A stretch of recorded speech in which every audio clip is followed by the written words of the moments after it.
कहते मन तू सुख के सागर बस रे,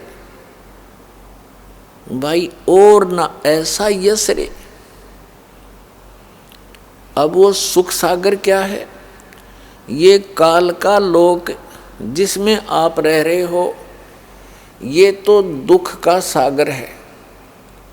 और जहाँ की खबर परमात्मा देने के लिए आए थे, जहाँ का संदेश बताने आए थे, वो सतलोक, वो सचखंड, वो अमरलोक, जिसे अमरलोक भी कहते, वो सुख का सागर है। अब सुख के सागर को कैसे परिभाषित किया है परमेश्वर ने?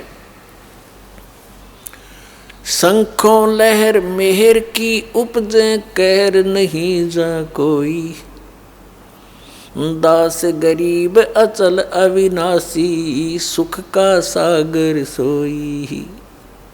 शंखों लहर मेहर की उपजे और कहर नहीं जहाँ कोई। अब जैसे पुण्यात्माओं के अंदर कभी कभी एक ऐसी हिलोर उठती है, जब अकेले बैठे हों।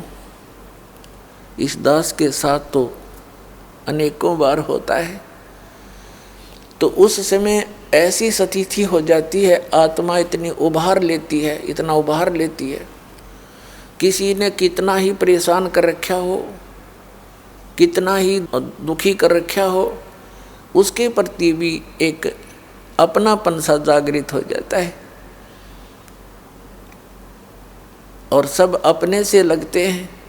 किसी के प्रति किसी प्रकार का कोई द्वेष मन में नहीं रहता, चाहने से भी नहीं होता। उन क्षणों में वह मेहर की उमंग, वो लहर तरंग आई थी सतलोक से, आती उन्हीं में है जिनमें पिछले संस्कार कुछ पुण्य हो।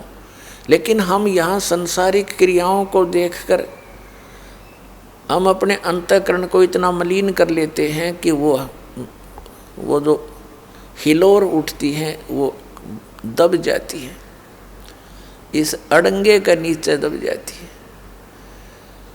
और फिर जब भक्ति प्रारंभ होती है, परमात्मा की मंत्र मिलते हैं, उसे अंतःकरण का मैल छट जाता है, हट जाता है, फिर तो सदा के लिए आत्मा उभर जाती है। लेकिन उस समय ऐसी स्थिति हो जाती है कि कोई भी पराया नजर नहीं आता, और जो ही वो समाप्त हो जाती है, उसके बाद चाहकर भी कोशिश करें उस तरह रहने की तो भी नहीं रह सकता। मन में वही दोष विकार अवश्य घर कर जाते।